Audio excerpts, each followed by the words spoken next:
কালামে হাকিমের বিভিন্ন আয়াতে কারিমায় আল্লাহ রাব্বুল আলামিন পয়গম্বরকে পাঠানোর মাকসাদ বয়ান করেছেন। এই মাকসাদ নিয়ে নবী আমি আপনাকে পাঠাইলাম। আমার তিলাওয়াতকৃত আয়াতের মধ্যে আল্লাহ তাআলা তিনটা মাকসাদ বলেন। এক নাম্বার রব্বে কাবা বলেন, ইয়া আইয়ুহান নাবিয়্যু ইন্না আরসালনাকা শাহিদা। নবী, আমি আপনাকে জমিনবাসীর জন্য সাক্ষ্য দানকারী হিসেবে পাঠাইলাম। সুবহানাল্লাহ। নবী আলাইহিস সালাতু ওয়াস সালাম সাক্ষ্য দান করলেন হায়াতে জিন্দেগীর এই দুনিয়ায়। আল্লাহর নবী সাক্ষ্য প্রদান করেছেন। আল্লাহর নবী জমিন থেকে বিদায় হয়েছেন। বিদায় হয়ে যাওয়ার আগে নবী আলাইহিস সালাম কিছু ফর্মুলা বাতায় গেছেন। এই ফর্মুলার ভিত্তিতে আমার উম্মত তোমরাও সাক্ষ্য প্রদান করো। রওজায়ে আতহারে শুয়া শুয়া আল্লাহর নবী উম্মতের জন্য কান্দেন। হাসরের ময়দানে দাঁড়ায়ও আল্লাহর নবী সাক্ষ্য প্রদান করবেন।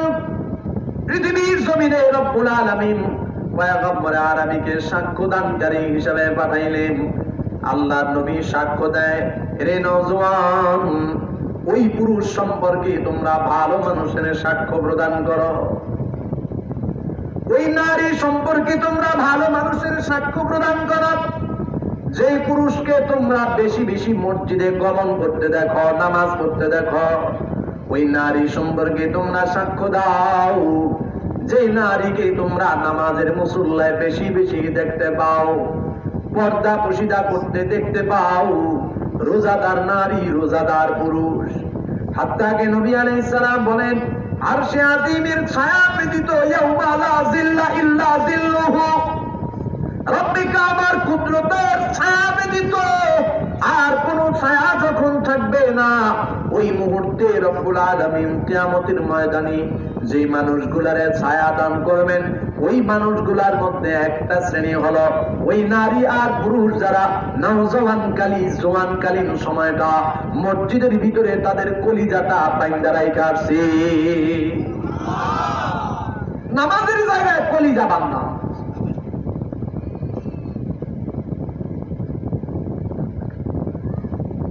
নামাজের জায়গায় কলিজা বাঁধা।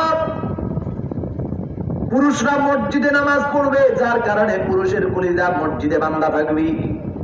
মহিলারা, মায়েরা, নারীরা ঘরে নামাজ পড়বে, ঘরের মধ্যে মায়েদের জন্য কলিজা বান্ধা থাকবে নামাজের জায়গায়। এই তো আরেকটা মনে করে, পুরুষ মহিলা উভয় নামাজ পড়বে কোন জায়গায়? মসজিদে। কোন জায়গায়?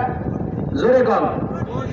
এই বয়ানটা আমাদের সমাজে অনেক ভাইরা, অনেক মুফাসসির, অনেকে আবার বিদেশে বাড়িতেও আসিল কিছু বছর, আইসা নতুন করে আবার ওয়াজ শুরু করছে। এলাকায় চাকরি করতে গেছে, মুফাসসির হয়ে ফিরছে, আইসা ওয়াজ করে নারী পুরুষ আবার আলাদা নামাজ পড়বে কেন? পুরুষরাও মসজিদে নামাজ পড়বে, মহিলারাও মসজিদে নামাজ পড়বে। কথা সত্য, তবে উরিদু বিহাল বাতিল, কালামু হাক্কুন, উরিদু বিহাল বাতিল। কথা সত্য, কিন্তু মতলব খারাপ। মসজিদ কোন জিনিস আগে বুঝতে হবে। সিজদা দেওয়ার জায়গা ইসমে জরাব থেকে আসছে মসজিদ। এখন আমি আপনি এই যে কিনা মসজিদে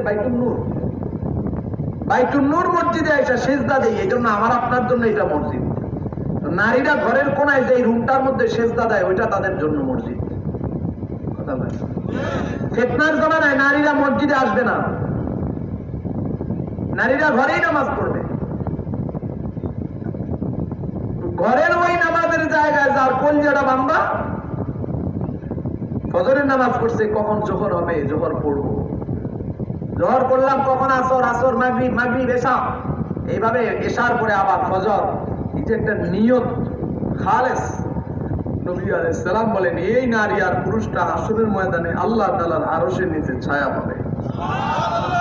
মুহতারাম হাজিরিন, খেয়াল করেন, হাবিবে কিবরিয়া পয়গম্বর বলেন, ওই নারী আর পুরুষ সম্পর্কে তোমরা সাক্ষ্য দাও, তোমরা ভালো মানুষের সাক্ষ্য দাও, ইমানের ব্যাপারে সাক্ষ্য দাও, যারে বেশি পরিমাণে তোমরা নামাজের মুসল্লায় বা মসজিদের গমন করতে দেখো। আফসোস আর পরিতাপের বিষয় হলো, হাল জামানায় যেটা যত বড় দাগাবাজ, জালেম, ফ্যাসিস্ট লাশ হয়ে যখন আমাদের সামনে শুয়ে যায়, তার চেলা চামুন্ডারা যখন আওয়াজ করে কয় ভাই কেমন আছিল, সামনের লোকেরা কয় ভালো। একবার নয়, দুইবার নয়, তিনবার আওয়াজ করে, তিনবারই লোকেরা কয় ভালো। যারা ভালো বলছে এরা জানাজার মাঠ থেকে যায় আসারে নাই, রাস্তায় না উঠতেই কয় ওটা খোদার গজবে গেছে, ভালো হয়েছে। আমি মিছা কথা বলতেছি না? আপনারা বিরক্ত হইতেছেন? বিরক্ত হইলে বলবেন বাবা আমি খুব অল্প সময় মোনাজাত দিয়ে দেবো ইনশাআল্লাহ, কারণ আমি খুব ক্লান্ত। আমার যত তাড়াতাড়ি মোনাজাত হবে তত তাড়াতাড়ি আমার লাভ। বিরক্ত হইতেছেন না তো? সামনে কি একটু বলবো ইনশাআল্লাহ? যেটা যত বড় দাগাবাজ জালেম, ওইটা লাশ সামনে রেখে আমরা ওয়াজ করি ভাই কেমন আছিল, লোকেরা কয় ভালো। এই যে একটা মিথ্যা কথা কইছেন, কবিরা গুনাহ করলেন। জিগায় এটা কই পাইছো? কয় হাদিস থেকে পাইছি।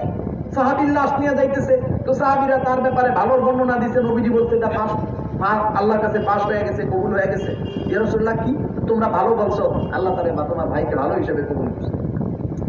এখন কোথায় শেখ সাদি, কোথায় ছাগলের লাঠি, কোথায় সাহাবী আর কোথায় আমার দেশের দাগাবাজ বদমাশ গুলা?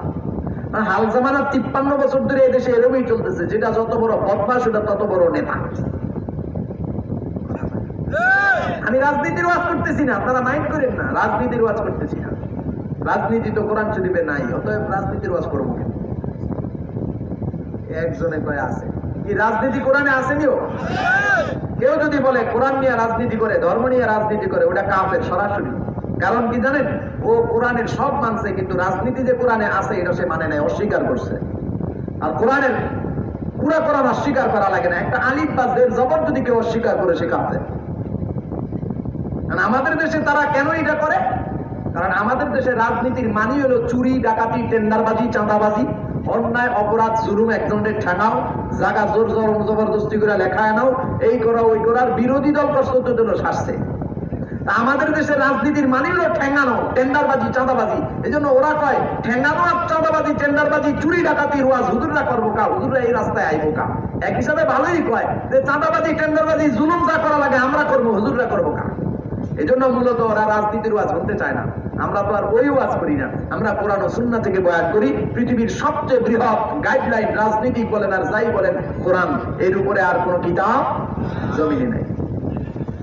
কোন কথা থেকে জানি আইছিলাম? ওই যে খারাপ মানুষটার জানাজার লাশের সামনে কইছেন ভালো, এটা কবিরা গুনাহ হইছে।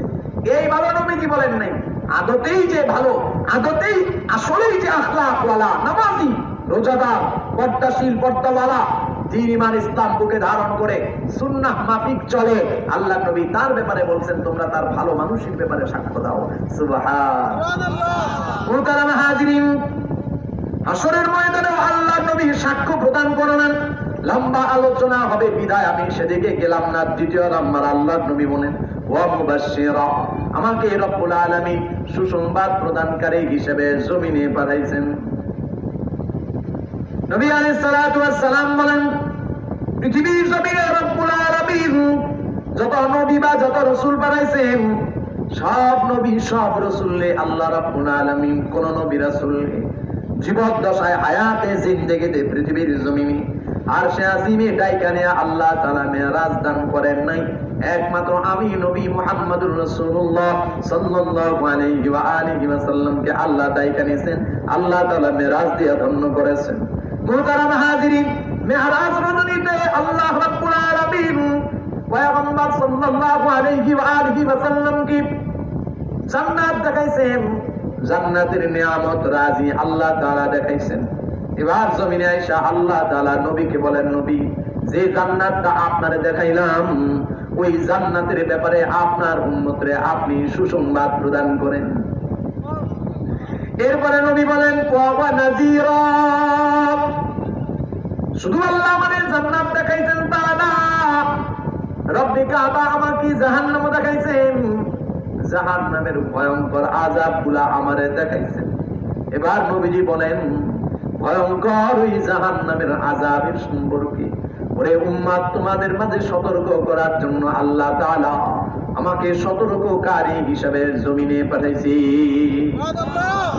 লম্বা আলোচনা সামনে আর বেশি যাব না, খেয়াল করেন। হাবিবি কিবরিয়া পয়গম্বর সাল্লাল্লাহু আলাইহি ওয়া আলিহি ওয়াসাল্লাম এই বয়ান করলেন পাশাপাশি বয়ান করলেন উম্মতেরা এই জান্নাত আর এই যে জাহান্নাম, ভয়ঙ্কর জান্নাতি জাহান্নাম থেকে বাইচা মাওলা পাকের জান্নাতে কিভাবে যাওয়া যায় এর একটা রাস্তা আল্লাহ রাব্বুল আলামিন আমার মাধ্যমে জমিনবাসীরে আল্লাহ তাআলা দেখাইছে।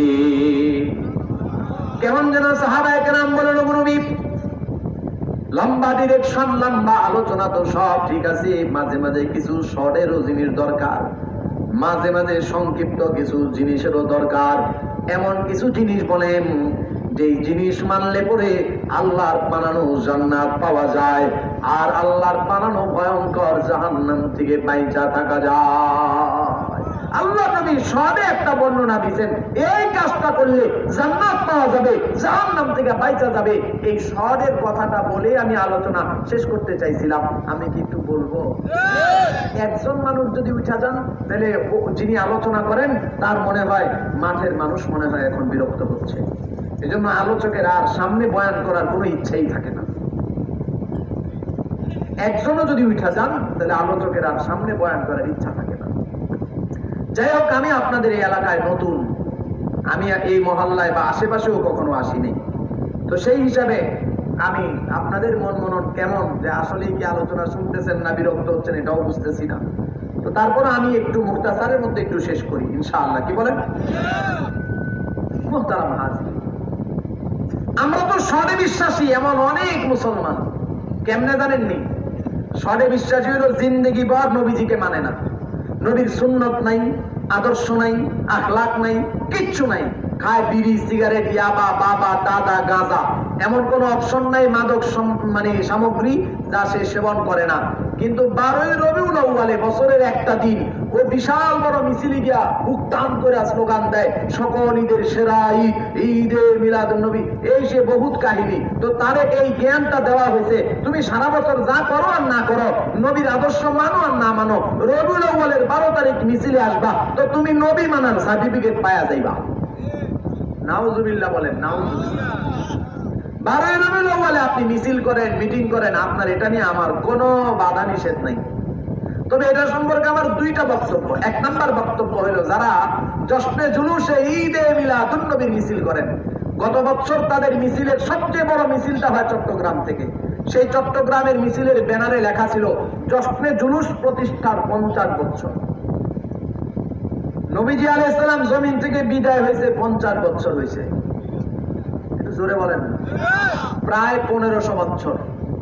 আচ্ছা, 1450 বছর ধরলাম, নবীজি জমিন থেকে বিদায় হয়েছেন 1450 বছর।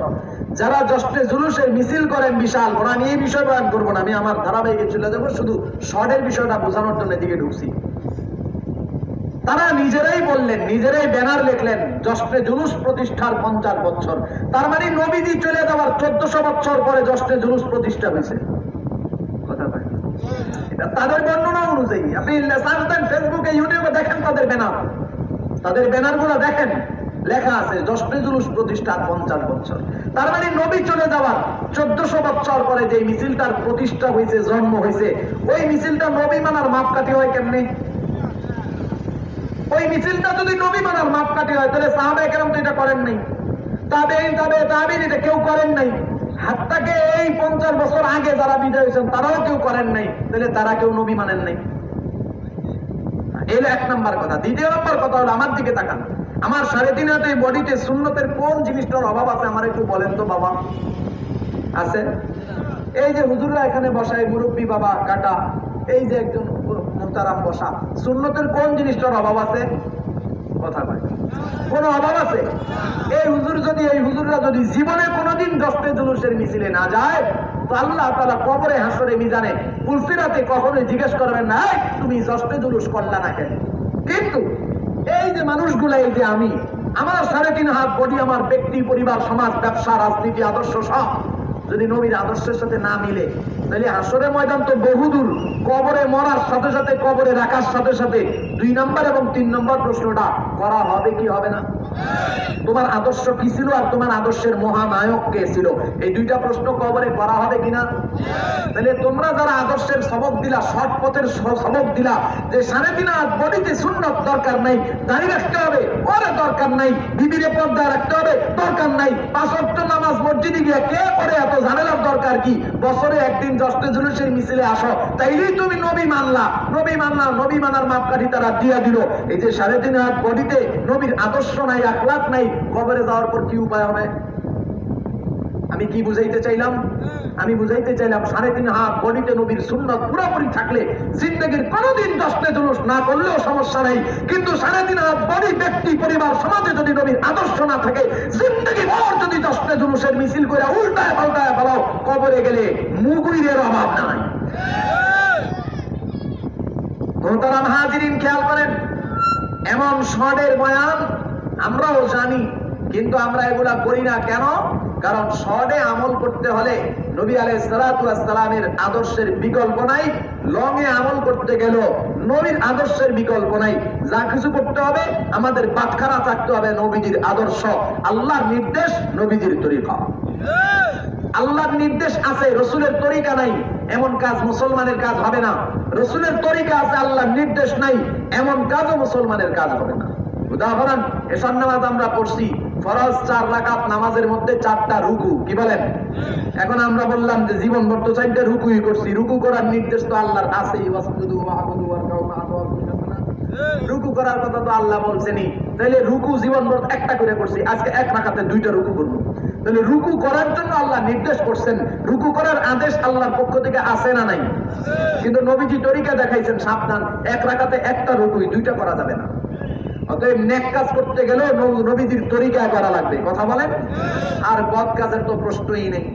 আচ্ছা, এবার সাহাবায়ে কেরাম কেমন যেন বললেন, হ্যাঁ ইয়া রাসূলুল্লাহ, একটা রাস্তা আমাদেরকে বলে দেন, যে রাস্তায় আমরা জান্নাত পাইতে পারি, জাহান্নাম থেকে বাঁচতে পারি। নবী আলাইহিস সালাতু ওয়াস সালাম বললেন, পৃথিবীর জমিনের যত মাখলুক, যত মানুষ, সব মানুষের, সব মাখলুকের রিজিক আল্লাহ তাআলা বন্টন করেছেন। কিয়ামত পর্যন্ত রব্বুল আলামিন রিজিক খাওয়াবেন। এই যে আল্লাহ পৃথিবীবাসীর ভিতরে নিয়ামত বন্টন করলেন, রিজিক খাওয়ান, কার উসিলায় জানো? নবীজি বলেন, আমি নবীর উসিলায়। আমার সাহাবী, কিয়ামত পর্যন্ত আনেওয়ালা উম্মতরে জানা দাও, যেহেতু আমি নবীর উসিলায় পৃথিবীর মানুষগুলো নিয়ামত খায়, রিজিক খায়, অতএব আমি নবী তোমাদের কাছ থেকে 2টা জিনিস পাওয়া না।